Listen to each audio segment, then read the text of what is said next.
Hi, I'm Rudy Rucker, and I want to tell you about a new book called TRANSREAL Cyberpunk. It's a book of 9 stories by me and by Bruce Sterling. It's stories we've written together over the last 30 years. The first 8 of them appeared in Asimov Science Fiction or in Tor.com, and the final story we wrote especially for this volume.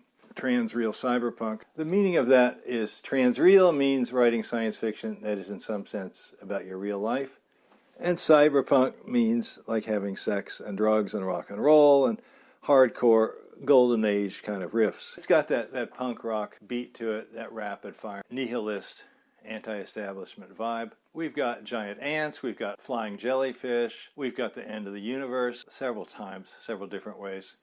And in the final story, we have a giant kraken. And that's kraken with a K. I did a painting for it. Let me back off a little, see if you can see that. The story's called Kraken and Sage, and I'm the sage, and Bruce is the kraken.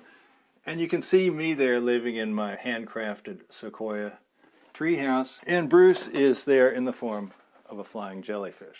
So this is a really great anthology. I think it's kind of not like any other series of science fiction collaboration stories that have quite ever been done. Because the characters, in a way, they're always the same. They're always Bruce and always me, but they look different. Sometimes they're women, sometimes they're old, sometimes they're young. They're all sorts of people, but it's always these 2 people basically arguing about how to write this story, but yet getting the story written. One last thing, we've got good prizes. For donors, you can get ebooks, paperbacks, and hardbacks. And the paperbacks and hardbacks will have 2 book plates in each of them, one by me, one by Bruce. So it'll be like your Visa stamps for the land of weird. As was mentioned earlier, I am Bruce Sterling, the co-author of TRANSREAL Cyberpunk. And it's a pleasure to appear to support a Kickstarter project with so much truth in advertising, because this book is very cyberpunk and intensely transreal. I'm sure the first thing on your mind is, how did you, Bruce Sterling, manage to put up with Rudy Rucker for 30 years and 9 stories? And I think it's important that I explain that. You see, Rudy's a visionary, and he's a real visionary. He's the only cyberpunk writer who ever taught science in universities.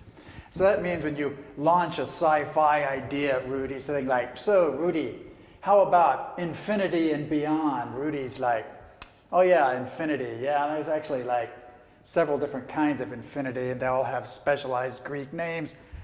Or you could say, Rudy, what about the 4th dimension, the 5th, the 6th? And he'd say, well, there's 18 dimensions, and some of them are so tightly rolled up that they're smaller in diameter than a proton. So he's quite a useful guy in that regard. So Rudy Rucker is a guy whose life has really been an intellectual adventure. Even though he looks like the sort of guy you'd meet in a bowling alley, he's truly an extraordinary figure. And the 9 stories we managed to write, they're not the same experience as the 90 stories we discussed writing and could never get onto the page. Nobody's ever imitated stories like these. We ourselves couldn't imitate it. We couldn't even write these stories the same way once. They were unique encounters. And they are works of genre fiction. They appeared in genre magazines, but they're truly strange. And they're strange in the sense that, like, William Burroughs, Gödel, Escher, Bach, Stanislav Lem are strange. I mean, these are 2 professionals, science fiction writers, really working together on the nature of strangeness. I mean, what is reality, and what does it mean? What does it feel? What do the revelations of science have to do with this? So we struggled and we learned from one another. Most of these stories are pretty good in the sense that they are readable. A couple of them are surreal train wrecks, just really exciting verbal disaster areas. Number 9, the last one in the story, which is called Kraken and Sage. It's only in this book and in no other book. It's actually a pretty good story, in my opinion. I think it's one of our stronger efforts.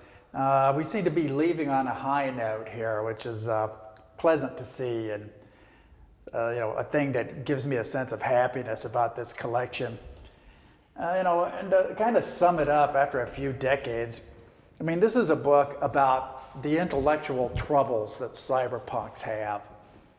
And you might wonder what those are. I mean, you're cyberpunks, okay? Why do you make such a fuss for such a long time? Is it politics? Is it class? Is it race? Is it nationality, gender? Is it a generational thing? I mean, what really seems to be the trouble?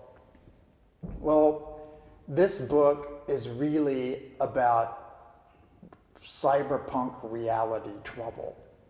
There's like more of that concentrated trouble in this book, I think, than in any other work I had anything to do with.